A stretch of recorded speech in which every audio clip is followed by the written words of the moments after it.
Welcome to Penrose Learning, where we make understanding easy. In this video, I will show you how to play Good Company on guitar with an easy guide. We'll cover the fundamental chords, a straightforward strumming pattern, and tips for smooth transitions.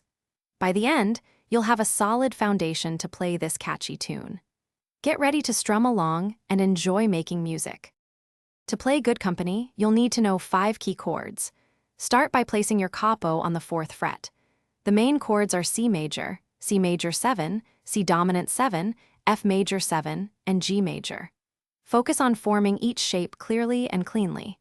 Consistent practice will help your fingers build the necessary strength and muscle memory for these essential chords.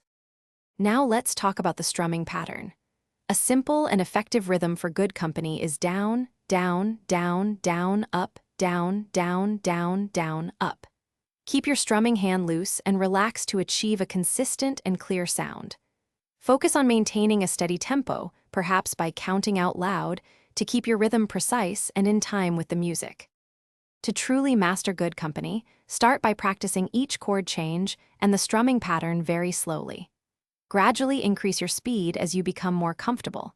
Listen to the original recording to internalize the song's timing and feel. The song primarily alternates between verse and chorus sections. Remember, consistent daily practice, even for just 10 to 15 minutes, will yield the best results. Thanks for watching. If this was helpful, leave a like and consider subscribing. See you next time.